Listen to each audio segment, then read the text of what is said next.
प्यारे अधिवक्ता साथियों,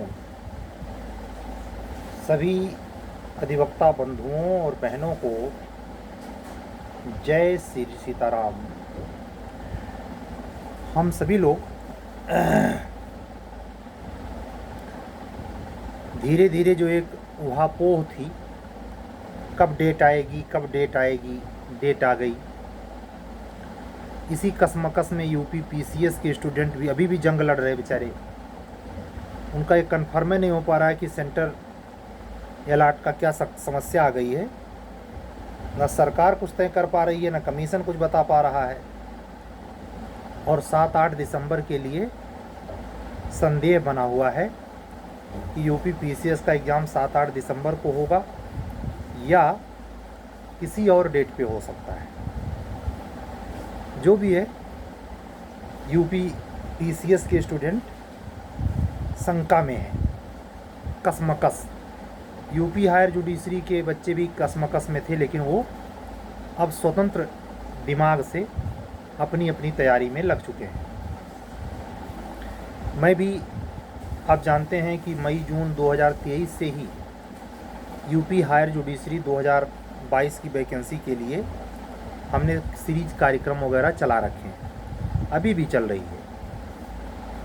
ऐसे अधिकतर बच्चे हैं, 10 में से 9, जिनके पास इकोनॉमिकल स्ट्रेंथ नहीं है। यूपी हायर जुडिशरी की परीक्षाएं जिस उम्र पर होती हैं, उस उम्र में लगभग खस्ता हालत होती है। कोई भी अधिवक्ता बंधु या बहन, चाहे भले उसका ऐसा संयोग हो सकता है कि ज़्यादातर लोग शादीशुदा होते हैं, विवाहित जीवन होता है, उनका सहजीवन साथी किसी छोटे मोटे रोजगार में हो, इनकम में हो, लेकिन जो इस फील्ड में प्रैक्टिस कर रहा है, उसकी प्रैक्टिस के सिवाय अगर प्रैक्टिस बहुत नहीं चलती है तो कोई ख़ास इनकम होता नहीं।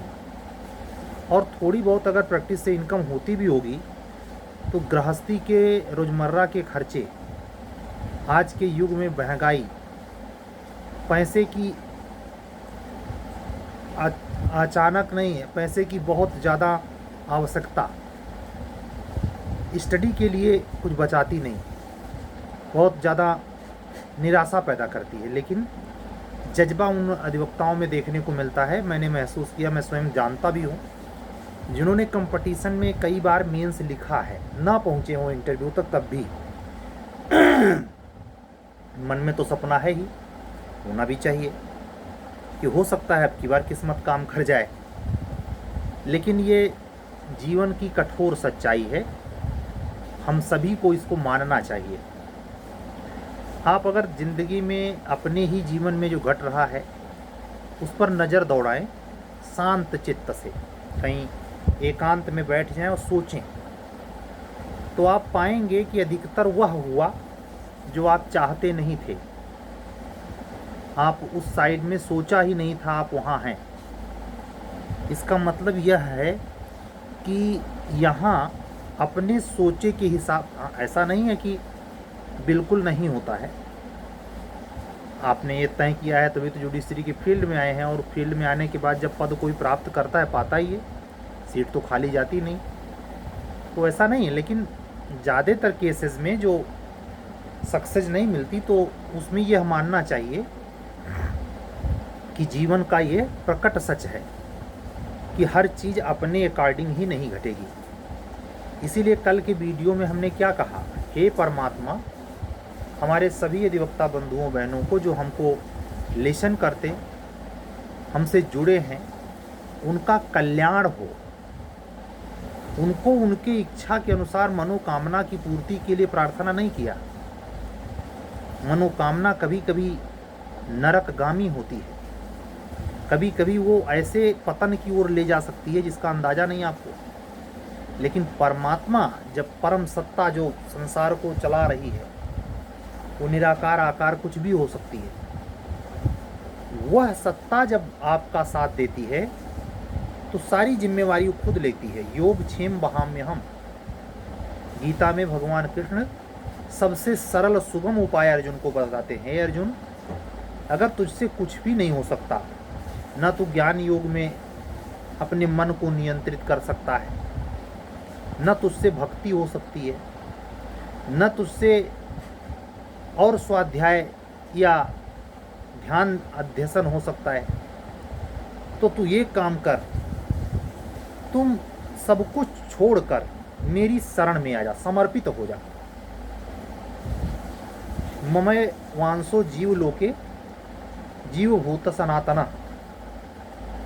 इस श्लोक में जो भाव है वो हम लोगों पर भी बहुत सटीक, चाहे जिस कंपटीशन में आप तैयारी कर रहे हो, अगर आप अपने स्टडी को, लक्ष्य को परम सत्ता मान लें और आप सब कुछ उस पर समर्पित कर दें, तो रिजल्ट में कन्वर्ट होता है। मैं महसूस करता हूँ, ये सत्य है कि आपका निजी प्रारब्ध पैरेलल चलता रहता है, कर्म आगे आगे, फल पीछे पीछे। इसीलिए एग्जैक्ट आज ही कर्म किए और तुरंत हो जाए ऐसा नहीं, थोड़ा सा अंतर, थोड़ा सा फासला। ऐसे जैसे राजगीर दिन भर काम किया, पहले काम किया, शाम को उसे मजूरी मिली, मनरेगा का कोई लेबर है। ऐसे ही आप इस जीवन में जो कुछ कर रहे हैं उसका रिजल्ट करने के पहले तो नहीं मिलेगा, लेकिन करने के बाद। इसीलिए यह भी सिद्धांत बहुत चर्चित है, नेकी कर दरिया में डाल। यानी जिसके प्रति आप नेकी कर रहे हैं, प्रत्युत्तर में वह भी आपके साथ नेकी करे, यह आवश्यक नहीं है।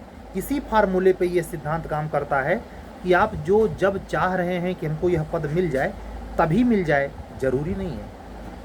लेकिन इसका गलत अर्थ यह भी ना लगाएं कि अगर हम कुछ ना करें इसका मतलब कुछ करना ही बेकार है, हाथ पे हाथ रख के बैठे रहें, हैं, तो ये अकर्मण्यता का सूचक है। और एक प्रकार से कह सकते हैं, जो गीता में की ही लाइन है, भगवान अर्जुन को समझाते हुए कहते हैं, जो इस गीता शास्त्र में या किसी भी शास्त्र में जो शास्त्र सम्मत बातें हैं, जो खास करके जीवन यापन के लिए जो नियमावलियां हैं ज़िंदगी की, कैसे भजन ध्यान करना चाहिए, कैसे किसी के साथ व्यवहारित होना चाहिए, कैसे पूजा पाठ करना चाहिए इत्यादि, जो शास्त्र सम्मत बातें हैं, उसके विरुद्ध बहुत सारे लोग होते हैं जो मनगढ़ंत अपने आप को ही सब कुछ समझ बैठते हैं और अपने मनमाना आचरण करते हैं।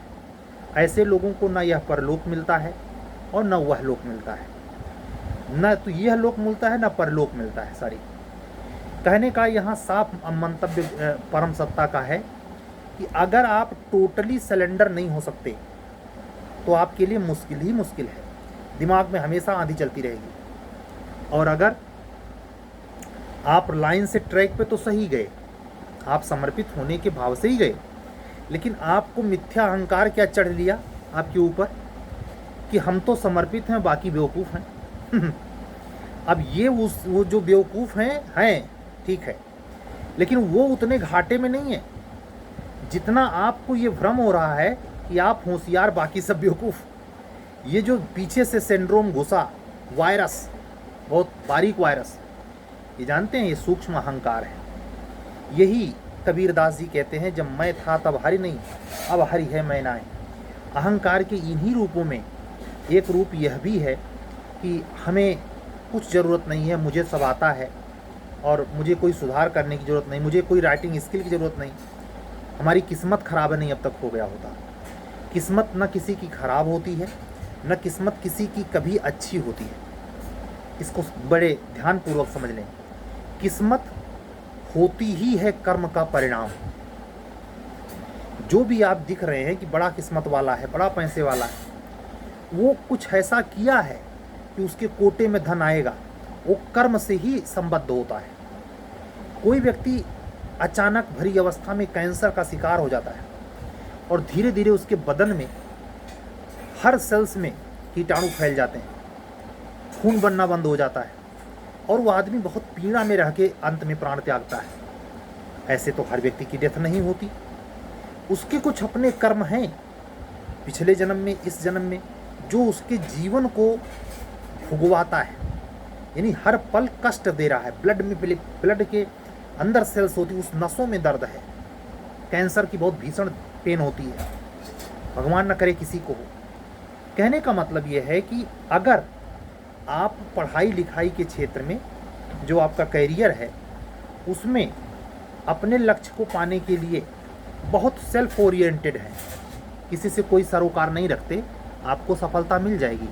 लेकिन मानवीय पहलू जो आपके भीतर से निपटता के साथ विलुप्त हो रहा है, वो आप जब सेवा में आएंगे तो आपको यश विहीन करेगी। लक्ष्मी जी का जो वो है साधन, वाहन, वो उल्लू है। आप ये विरोधाभास देखेंगे कि ऐसा कैसे हो सकता है, इतने धन की देवी का वाहन उल्लू तो आप ऐसे समझें, जो धन या वैभव या अपने करियर की सफलता के लिए उल्लू की तरह, यानी अपना दिमाग न लगाए, टोटल का टोटल परमात्मा को समर्पित हो जाए, उसका सब कुछ परमात्मा करता है। ये बात सुनने में बड़ी अजीब लगेगी, लेकिन बहुत कम लोग कर पाते हैं। अगर इस पूरे धरती की आबादी 7 से 8 अरब लगा लिया जाए तो 500 लोग नहीं होंगे पूरे वर्ल्ड में जो इस मनोवृत्ति के हों जो हम कह रहे हैं। ये आसान नहीं है। सहज होना, अहंकार विहीन होना, अपने को टोटली सिलेंडर समझना, अरे इतना आदमी गुमान से भरा है।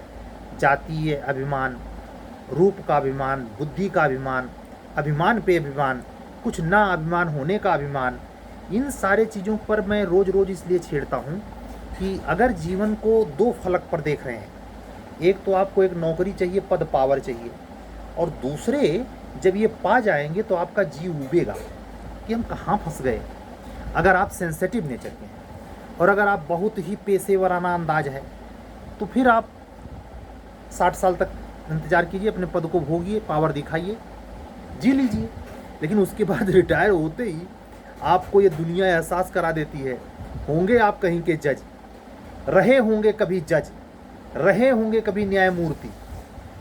धीरे धीरे मित्रों की संख्या जो आपको एफबी पे अकाउंट पे देखते हैं, जब आप रिटायर हो जाएंगे तो कोई नहीं आपको सैल्यूट मारेगा।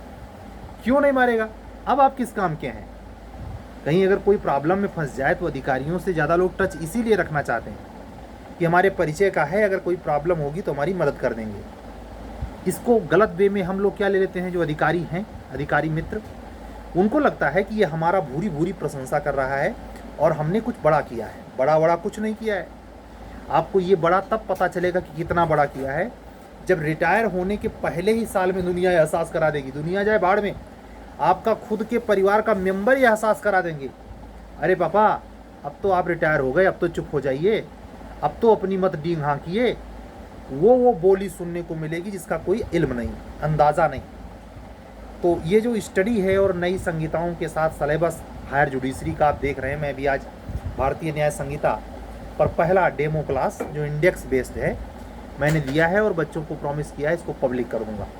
तो ये वीडियो आप दिन में कभी भी सुने, लेकिन मैं आपसे रिक्वेस्ट कर रहा हूँ, हायर जुडिशरी का प्रीलिम्स देने जा रहे हैं तो भी, राजस्थान में तो एपीओ में सलेबस में है ही नहीं, लेकिन आने वाले जे वगैरह में हो जाएगा। और अगर आप बिहार की एपीओ ओरिएंटेड तैयारी करते हैं या आप केवल एक ही स्टेट में, अपने स्टेट में ही रहना चाहते हैं, चाहे यूपी हो, बिहार हो, झारखंड हो, कोई, तो ऐसे स्टूडेंट के लिए भी नई ये तीनों ला जरूरी है। मैं BNSS पे लगभग 46 क्लास कंप्लीट कर चुका हूँ और मुझे पूरी उम्मीद है कि कम से कम अभी बचे हुए में 35 क्लास और हो सकती है। तो 40, 30, 70, 5, 75 या 80 क्लास में 531 सेक्शन की जो भारतीय न्याय सुरक्षा संहिता है कवर करने का लक्ष्य है। लेकिन आज हमने बच्चों के, अन्य बच्चों के और हायर जुडिशरी में भी इंटरेस्टेड कुछ अधिवक्ता साथियों के कहने पर हमने क्या किया कि BNS की भी शुरुआत की। इसका फर्स्ट पार्ट मैंने इंडेक्स में कवर किया है, सेकंड पार्ट भी इंडेक्स बेस्ड ही होगा। ये दोनों क्लासेज मैं पब्लिकली डाल दूंगा, आप लोग उससे एनालिसिस कर लें कि सर कितना बेहतर पढ़ा सकते हैं या आपको हमारा पढ़ाया कितना बेहतर समझ आ सकता है। उसी आधार पर आप डिसाइड करें कि हमको ज्वाइन करना है कि नहीं करना है। ठीक है, तो कुल मिलाकर के हम आप सभी से यही कहना चाहेंगे कि जो परीक्षाएं सामने हैं उसमें सबसे मूल काम अपने चित्त को स्थिर रखें। किसी भी प्रकार के दुर्गुणों का प्रभाव घटनाओं का प्रभाव यूं ही ना पड़ जाए, हड़बड़ाए नहीं, बहुत निराश ना हो जाए, दोनों चीज़ होता है। जैसे ओवर कॉन्फिडेंस होता है अति आत्मविश्वास का, वैसे आदमी जब डाउन होने लगता है, डिप्रेस होने लगता है, तो वहाँ भी उसको क्षति होती है। सक्सेस इन दोनों के बीच में है, जिसमें मध्यम मार्ग कहते हैं। मैं आपसे यही कहूँगा कि अपने स्ट्रेटजी में, चाहे जो आप बीएनएस पढ़ रहे हैं या जो 36 नए एक्ट हैं उसमें से कोई एक्ट पढ़ रहे हैं, उसमें इस बात का हमेशा ध्यान रखेंगे कि हायर जुडिशरी के प्रीलिम्स में अधिकतर क्वेश्चन प्रक्रियात्मक हिस्से से पूछे जाते हैं। कहने का मतलब, किसी भी, मान लीजिए एसआरए है, कोई थर्ड पार्टी डिग्री का मामला है या कोई एग्जीक्यूशन का मामला है, तो आप जब एग्जीक्यूशन पढ़ रहे हों तो उसी समय सिविल के मैटर में देखें किस किस मुद्दे पर आर्टिकल 21 बात करता है, और एग्जीक्यूशन में जब आप देख रहे हों तो आप फाइनल डिग्री और प्रथम डिग्री, द्वितीय डिग्री के बारे में भी देखें। यूपी हायर जुडिशरी में अगर आप गौर से देखेंगे तो सीआरपीसी के सवाल मुझे उतना टफ नहीं लगे जितना सीपीसी के सवाल पर मेहनत करके बनाया जाता है। सीपीसी राजस्व संहिता और शहरी किराएदारी अधिनियम जो 72 का हुआ करता था, उसकी जगह पर 2021 वाले में से की बार निश्चित तौर पर 4 सवाल आपके 100 क्वेश्चन में होगा। तो अगर मोटा मोटी भी हिसाब लगा लें, 15 क्वेश्चन जो जीएस का और जीएस और उसके मिला के है, उसमें अगर आदमी थोड़ा सा भी सिंसेरिटी का प्रयोग करे तो 15 में से नहीं सारे, लेकिन 6 से 10 सही कर सकता है।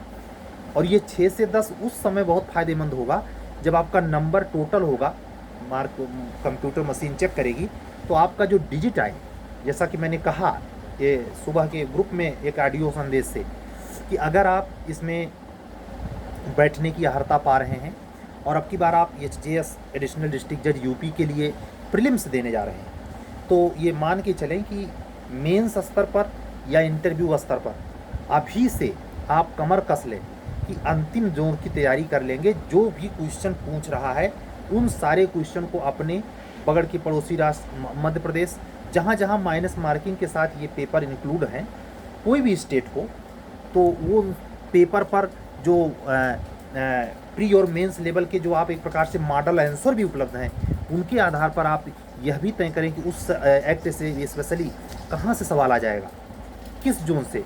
तो मैं बात कर रहा था असल में जो ये प्रक्रिया है कानून की, उसमें कोर्ट के सम्मुख जो ट्रायल किसी भी पर्सनल एक्ट का, लोकल माइनर, जिसमें जुडिशरी इन्वॉल्व है यानी स्पेशल कोर्ट इन्वॉल्व है, उसको आप बहुत गंभीरता से देखेंगे। वहाँ से सवाल पक्का बनेगा। और जिस मुद्दे पर बार बार केस होता है, जैसे 304 भी एक फेमस सेक्शन है, ये बात बहुत इम्पैक्ट करनी चाहिए अगर आप वाकई में सक्सेस चाहते हैं। आप किसी के प्रति बैर भाव ना पालें। कोई आपके प्रति अगर मान लीजिए कोई अनिष्टकारी या दुर्गुण या गाली गलौज या कुछ बदला लेने जैसे दुश्मनी जैसा बर्ताव कभी किया, अपमानित किया है, आप यहाँ भी सरेंडर बोलें, यहाँ भी समर्पित होकर भगवान पे छोड़ दें, जो करेगा भगवान करेगा, मैं नहीं कुछ करता। ये क्या है, टोटली सरेंडर है। अगर आप स्वयं दिमाग लगाएंगे तो प्लान करेंगे कि कैसे उसको सबक सिखाया जाए, है ना। तो मैं ये कहना चाहूँगा कि जो वैकेंसीज़ हैं और जो सीट संख्या आप यूपी हायर जुडिशरी में देख रहे हैं, आने वाले यूपी एपी और जूनियर डिवीज़न में जो संभावित संख्या दिखाई देती है, वो भी एक एवरेज से बेटर रहने की है। ऐसे में अभी से जो प्रीलिम्स और मेंस की सीरीज हमारी चल रही है, मैं आपसे उम्मीद करता हूँ कि इसका लाभ ज़रूर आप लें, क्योंकि नई संहिताएँ या जैसे इस बार एचजीएस में इतने बड़े स्तर पर नए बदलाव किसी को भी मुश्किल में डाल देंगे। और कोई इस बात के लिए चिंतित ना हो कि अगर इस बार सिलेक्शन नहीं हुआ तो फिर क्या होगा मेरी ज़िंदगी का। ये सब बकवास वाली बातें हैं। एक इस धारणा से बिल्कुल निकल आइए कि क्या होगा मेरी ज़िंदगी में, और दूसरे एक इमोशनल जो सिम्टम पाया जाता है हमारी अधिवक्ता बहनों में, उससे भी उनको पार पाना पड़ेगा। वो क्या है, वो है कि जैसे कोई भी कंपटीशन या कोई भी प्री मेंस के क्वेश्चन को वो डील कर रही हैं, तो उनके माइंड में एकाएक चलने लगता है कि अरे इतना पढ़ने से थोड़े काम होगा, इतना पढ़ने से थोड़े काम होगा, और पढ़ लेना चाहिए, या बहुत बड़ा ये तो है, इतने में ही होता है। ये दोनों पहलू उनके जो इमोशनल नेचर है, मतलब बहुत कम में बहुत ज़्यादा पाने की आकांक्षा और किसी को नहीं बताना, ये इस एग्ज़ाम के लिए भारी पड़ सकता है।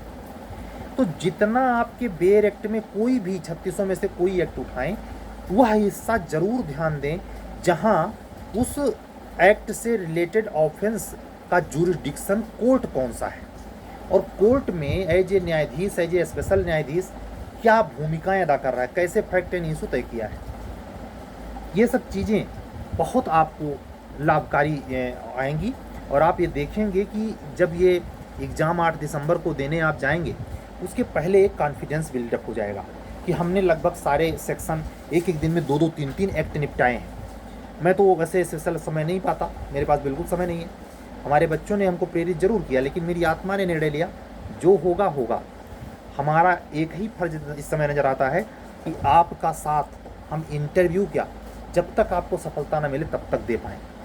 हमारे आपका एक जो पारिवारिक संबंध परमात्मा ने सृजित करवाया है, उसमें हम कृतकृत्य भाव से अपना आभार भी प्रकट करते हैं आपको कि आप हमको गंभीरतापूर्वक, आज भी कल वाली वीडियो बड़ी वीडियो थी लेकिन 400 लोगों ने, लगभग 400 लोगों ने देख लिया है। ये एक ऐसा सेक्टर है कि यहाँ बाजीगरी नहीं है। इतने समय देखिए 22 पेज का नोट स्पेशल रिलीफ एक्ट पर दिल्ली एनसीआर से लिख के अधिवक्ता बहन भेज रही है। मैं यही कह रहा हूँ, मैं कई दफ़े आपको अपनी मन की बात शेयर करूं, मैं अपने अधिवक्ता बहनों और बंधुओं को जो बहुत सीरियस बंदे बच्चे हैं, उनके मेहनत से मैं खुद अपने आप को ठगा कभी कभी पाता हूं। हालांकि मैं शुरू से, और आप लोग भी जानते होंगे, मैंने एक वीडियो जो मैं आपको ये पर डे शेयर करता हूं, ये या अपना कोई वर्क चल रहा है सीरीज क्लास से रिलेटेड, उसमें पूरे शिद्दत के साथ, अगर तबीयत हमारी ख़राब नहीं है तो मैं पूरे ईमानदारी के साथ अपना 100% देना चाहता हूँ। आज भी हमारे YouTube चैनल पे कमेंट किया है तमाम अधिवक्ता बहनों ने कि सर आपका सिलेक्शन हो जाए। इसके लिए हम सभी से विनम्रतापूर्वक अपना हाथ जोड़कर आप सबसे यही प्रे करते हैं कि आपकी दुआ कबूल करे परमात्मा, हमको भी एक अवसर मिले, हम जो हमारे क्षमता है, जो मस्तिष्कीय ज्ञान है, जो हमने ला सीखी है उसका, और जो देश दुनियादारी का जो अनुभव मिला है उसका, इस पद पर रहते हुए उसका अनुप्रयोग कर सकें। और आप सभी से कहूँगा, रणनीति जो आप बनाइए उसमें को रिलेट करिए। जैसे हिंदुला में जितने जो नए दो आए हैं, एक वसीयत वाला 1925 उत्तराधिकार वाला एक्ट आ गया है, और एक और है, तो दोनों एक्ट को हिंदू विवाह अधिनियम के साथ जो पुराना सिलेबस हुआ करता था उसी में इसको भी ऐड कर लीजिए। गार्जियनशिप का जो एक्ट आया है, ऐसे जैसे मैंने इसी मेथड से, अब आप लोग जुड़े तब तो हम कुछ सहयोग भी कर सकते हैं। हमने जो मेंस स्तर पर सुपर 30 कार्यक्रम शुरू किया था और अचानक 24 घंटे के बाद ही रोक देना पड़ा, वो 15 दिसंबर से कंटिन्यू हुआ, और उसकी हम बहुत कायदे से परीक्षा लेंगे। मैं और हमारे से जुड़े हुए सारे लोग जो प्रीलिम्स देने 8 तारीख को आएंगे, उसमें से कोई ये नहीं कह सकता कि हम आए हैं प्री देने, हमारा होना ही था। कल को ज़िंदगी में देखा नहीं है किसी ने, कल क्या हो जाए। हम यही अपेक्षा करते हैं कि जो सिचुएशन घर की है उसमें अपनी जिम्मेवारी को थोड़ा तय करें, और अपने ये मन में दिलासा न दिलाएं कि ऐसे ही निकल जाएगा फिर अगले साल करेंगे। नहीं, आप में जिम्मेदारी का बोध होना चाहिए। आप अपने लोगों में, घर परिवार में जो भी सदस्य हों, अगर शादीशुदा हैं तो आपकी पत्नी, और अगर आप वास्तव में कन्या हैं या स्त्री हैं तो आपका पति, ये दोनों का एक इस कैरियर में, ख़ास करके एचजीएस में बड़ा अहम रोल होता है। आसान नहीं है, जोड़ों में से अगर शादी हो चुकी है कोई एक कैसे क्रैक कर पाएगा। बहुत कठिन, बहुत दुखद, बहुत असहनीय पीड़ा कभी कभी झेलनी पड़ती है। वो इसीलिए क्योंकि स्ट्रेटजिकल आपकी तैयारी नहीं होती, तो आप नाम का समय भी काट देते हैं और रिजल्ट भी नहीं आता, तो हताशा फैलेगी। कुछ लोग जो ट्रैक पर आ जाते हैं और सटाक से उनका सिलेक्शन भी हो जाता है, वो यही सूत्र जो मैंने कहा कि दूरदर्शिता। अब ऐसे समझ लीजिए कि जो एचजीएस का एग्ज़ाम हो रहा है, मई 2023 से लड़के प्री की सीरीज हमारी ज्वाइन किए हुए थे। हमारी प्रयागराज की एक अधिवक्ता बहन है, मैं नाम नहीं लूँगा, उन्होंने भी ज्वाइन किया था, और वो समय रहते पुराना पूरा एक्ट उन्होंने दे करके, और एवरेज भी मेंटेन कर रखा, 55% के आसपास मार्क्स। तो स्ट्रेटजिकल सोचिए और वो एक नीति में रखिए कि कैसे 2 एक्ट 3 एक्ट एक साथ कर दें, तो उससे एक लिंक बन जाएगा और वो दिमाग में याद रहेगा। आज की जो क्लास BNS की है जो मैं पब्लिक करूँगा, उस पब्लिक करने वाले क्लास में आपको बहुत सारी ट्रिक भी पता लगेंगी कि कैसे चीज़ों को, जैसे BNS को मैं उसमें पढ़ाता हुआ दिखूँगा, तो आप देखिएगा उस क्लासेस से आपको पता चलेगा कि अन्य लॉ जो आप नहीं समझ पाते उसको मॉडिफाई करने के लिए या उसको दिमाग में स्थिर रखने के लिए कैसे क्या तरीका अपनाएं जो हमको स्मृति से भर दे और हमारे लिए जो अपना जीवन का लक्ष्य है वो आगे बढ़ सके। ठीक है, तो आप सभी अधिवक्ता साथियों को एक बार पुनः यह बताते हुए कि हमारे द्वारा जो हायर जुडिशरी का प्रीलिम्स का कुल मिलाकर के 36 पेपर है, लेकिन पुराना और नया मिलाकर अगर हम जोड़ दें तो हमारा 40 से 42 पेपर बनता है, जिसमें नए में 36 में से 25 एक्ट 25 10 35 11 एक्ट का नहीं बन पाया है। 36 में से 25 का टेस्ट पेपर है, वो हमारे द्वारा कुछ है, कुछ प्रिंटेड फॉर्म में है। अगर आपके पास ऑलरेडी ऐसी कोई सामग्री नहीं है और आप HJS प्रयागराज में आके देना चाहते हैं, इच्छा रखते हैं कि हमारा भी कल्याण हो जाए, तो ऐसे तो मैं यहाँ नहीं कहूँगा, लेकिन ये ज़रूर कहूँगा कि ये जो आप स्टडी में चीज़ों को देख रहे हैं या जो पढ़ने में आपका मन चाहकर भी नहीं लगता है, या कभी कभी ऐसा होता है लग भी रहा है तो समय नहीं है, परिस्थितियाँ नहीं इशारा कर रही हैं, इन सारे झंझटों से पार पाते हुए आने वाली वैकेंसी में सुनिश्चित सफलता को देखिए, उसको जिए, उसको जीना सीखिए। कटे कटे से मत रहिए कि अरे आ जाएगा और बड़ा भ्रष्टाचार है। ये जब मन में आप संशय स्वयं पाल लेते हैं तो यही काल्यवान के तौर पर आपके सर चढ़ लेता है। ये आसान नहीं है, मैं जो कह रहा हूँ कह देना आसान है, लेकिन इसको अडॉप्ट करना आसान नहीं है। फिर भी मैं उम्मीद करता हूँ कि आप हमारी बातों को समझेंगे और HJS ही नहीं, जो तीनों नई संहिताएं हैं, BNS की आप क्लास देखिएगा उसमें क्या रेंज है और पेनाल्टी कहाँ कहाँ चेंज हो गई है, बहुत ज़्यादा स्तर पे चेंज है। उस स्तरीय चेंज को पाने के लिए जो क्लासेस या जो आप चीज़ें लक्ष्य में आप रखे हैं कि हमें सफलता मिल जाएगी, तुम ये करेंगे, फलरमा करेंगे, ढिमका करेंगे, उस तक पहुंचने के लिए भी ये ज़रूरी है कि आप डिप्लोमेसी का इस्तेमाल करें। आप चीज़ों को पढ़ें तो ऐसे ही नहीं केवल ढोने के लिए, बल्कि तर्कसंगत सटीकता लाने के लिए, और साथ ही साथ इस न्यायिक सेवा में जो अच्छे दर्जे के लोग हैं उनसे भी सीखते हुए अच्छे पद को पाने की अभिलाषा आप सभी की है। मैं समझता हूँ मेरी बातें आपको प्रेरित करती हैं। इस अपेक्षा के साथ मैं आज का वीडियो यहीं बंद करूँगा, आधे घंटे लगभग होने जा रहे हैं। और आप सभी अधिवक्ता साथियों से कि जो मैंने बताया 40 से 42 पेपर प्रीलिम्स की मेरे पास हैं एक फॉर्मेट में, अगर आपके पास कोई सामग्री ना हो, अगर हो तो कोई बात नहीं, अगर आपके पास कोई सामग्री ना हो तो इस सशुल्क बैच से एक वाजिब फीस के साथ आप इस सीरीज को पर डे एक पेपर 1 घंटे का दीजिए और अपने आप को चेक करते चलिए, पढ़ते रहिए कुछ भी, या वही पढ़िए जो ऑलरेडी पूछा गया है।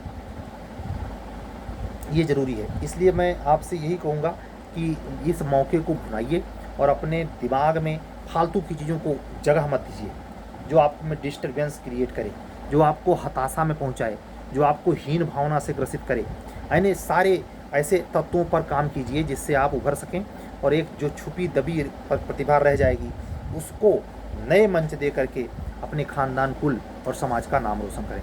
मैं सभी अधिवक्ता साथियों के सफलता की कामना के लिए भगवान से प्रेरणा करते हुए आज का वीडियो यहीं बंद करूंगा। कल फिर मिलूंगा। अगर जैसे BNS की सेकंड क्लास में कोई टॉपिक मुझे निकल के आती है तो उस पर चर्चा करूंगा। लेकिन ये स्पेशली जो बातचीत हमारी आपकी होती है, यहाँ ये नहीं मुझे शो करना है कि मैं कोई YouTube चैनल चलाता हूँ या मैंने कुछ लोगों को पढ़ा रखा है, ये सब नहीं। ये स्वतंत्र हृदय से केवल जैसे 2 पथिक एक ही रास्ते के हों, प्यास लगी हो, किसी तरुवर के नीचे, बरगद के तरुवर के नीचे बैठ के वो यही सोच रहे हैं कि यहाँ कहाँ पानी मिले, पानी मिल जाए। नॉर्मल पानी नहीं मिलना मुश्किल, ठंडे पानी की कल्पना स्वाभाविक है, प्यास लगी है। इतने में उनको दिखाई देता है कि कोई एक बुजुर्ग संत हैं जो एक कमंडल में कुछ जल ले वहीं आके पहुँच गए और उन्होंने अब केवल भांपते हुए पूछ लिया, का बच्चा पानी पिएंगे? अब ये अचानक जो घटना घटी, एक साधु संत का अचानक आ जाना, ये दयो योग होता है। ये उसी के साथ घटता है जो अपनी मदद खुद करता है। सारे टेक्निक इस्तेमाल कीजिए। यहाँ तक पहुँचने के लिए नई संहिता में कोई हाय तौबा वाली बात नहीं है, लेकिन ये तय मानेंगे, जब आप ईमानदारी से पढ़ेंगे तो आप गर्दन उठा नहीं पाएंगे, थक जाएंगे, सो जाएंगे, लेकिन आप ये नहीं कह पाएंगे कि हे भगवान आज ही परीक्षा हो जाए। क्यों? क्योंकि अभिरुचि कानून पढ़ने, समझने और जानने की अगर है तो ये आपको क्लियर कट पता चलेगा कि इतने बड़े सिलेबस में एग्ज़ाम अभी नहीं होना चाहिए था, लेकिन जो हो रहा है उसको उसी परिस्थिति में सबके लिए कॉमन है। इसलिए अगर परीक्षा हो भी जाती है तो आश्चर्य नहीं, आप लोग पढ़ाई जारी रखेंगे। हम आपसे यही कहेंगे कि पुराने पेपर्स जो आपने दे रखे हैं, या जब से एचजीएस का प्रीलिम्स होता है यूपी में, सारे क्वेश्चंस चाहे वो करंट को छोड़कर कोई भी हो, इंग्लिश का हो, किसी भी एक्ट का हो, ऐसे भी एक्ट के क्वेश्चन जो अब नए एक्ट में नहीं रखे गए, जैसे किराएदारी जो अधिनियम है, या तमाम ऐसी चीज़ें हैं जो जो नए में चेंज हो गया है, उन सब चेंज को भी बहुत बारीकी से देखिए। खास करके जिन जिन बेर एक्ट में स्पेशल कोर्ट इन्वॉल्व है उसको भी बड़े गंभीरता से देख लीजिए। इन्हीं सब चीज़ों पर हम आपका ध्यान खींचने के लिए आज की वीडियो लाए थे। अगर आप हमसे जुड़ना चाहते हैं, हमारे सीरीज में प्री या मेंस या क्लासेज हिंदी मीडियम में जो उपलब्ध हैं उससे जुड़ना चाहते हैं। हालांकि आज जो मैंने क्लास ली है बीएनएस की पहली डेमो, इसका सेकंड पार्ट भी आज के ही डेट में रात में रिकॉर्ड होगा पुनः। लेकिन मैं ये कहना चाह रहा हूँ आपसे कि ये कंडीशन जो आपको यहाँ तक ले आई है कि पता नहीं होगा कि नहीं होगा इतने बड़े सिलेबस में तो उसके लिए आज का वीडियो एक रास्ता खोलेगा। और अगर आप में इंटरेस्ट है कि नहीं सर के कार्यक्रम से जुड़ा जा सकता है, पर डे एक टेस्ट देने की बात कर रहे हैं, 47 दिन बचा है, 40 पेपर हमारे पास है, 40 पेपर है। अब उसका एक वाजिब दाम देने का माहौल लेकर ही फ़ोन करिए। हमारा समय मत इतना मत फालतू का समझिए कि चलें थोड़ा टेस्ट करें देखें क्या कहते हैं, नहीं। अगर ऐसा मुझे आभास हुआ तो मैं फिर आपसे दोबारा कॉल करते रहिए, मैं आपको ब्लॉक में डाल दूँगा। तो ये जो सिचुएशंस है, इस विचित्र स्थिति में भविष्य का जीवन संभालने के लिए आप वर्तमान में आई हुई रिक्तियों में अपने अवसर को तलाशिए और पूरे मनोयोग से मेहनत कीजिए, प्री स्तर पर भी और मेंस स्तर पर भी। चलने दीजिए, आज का वीडियो पूरा हो गया, आधा घंटा से ऊपर बात हो गई है। कुछ बातों का अगर निहितार्थ ना समझ आए या उसका गलत अर्थ समझ में आ जाए तो ऐसे में ये मानते हुए कि तमाम कार्य है, विचार आते हैं और निकलते हैं, ऑडिट किया नहीं होता, तो उसको माफ़ कर देना चाहिए। उसको बहुत लोड लेकर के उसका छिद्रान्वेष नहीं करना चाहिए। हम भी आदमी हैं और ये सारे शब्द लेटे हुए हनुमान जी निकलवा रहे हैं, उनकी शक्ति से हो रहा है। आप सभी लोगों का जुड़ना, पर डे नियम से हमारे वीडियो को सुनना हमारे लिए बहुत बड़ा अनमोल धन है।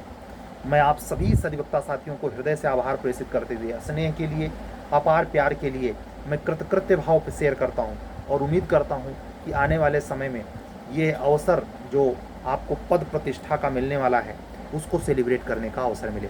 मैं एक बार पुनः अपनी बातों को यहीं विराम देता हूं, और अगर आप हमारे चैनल पर नए हैं तो चैनल को सब्सक्राइब करने, लाइक करने तथा इसे अन्य सीरियस अधिवक्ता मित्रों तक शेयर करने की एक विनम्र अपील भी करता हूं।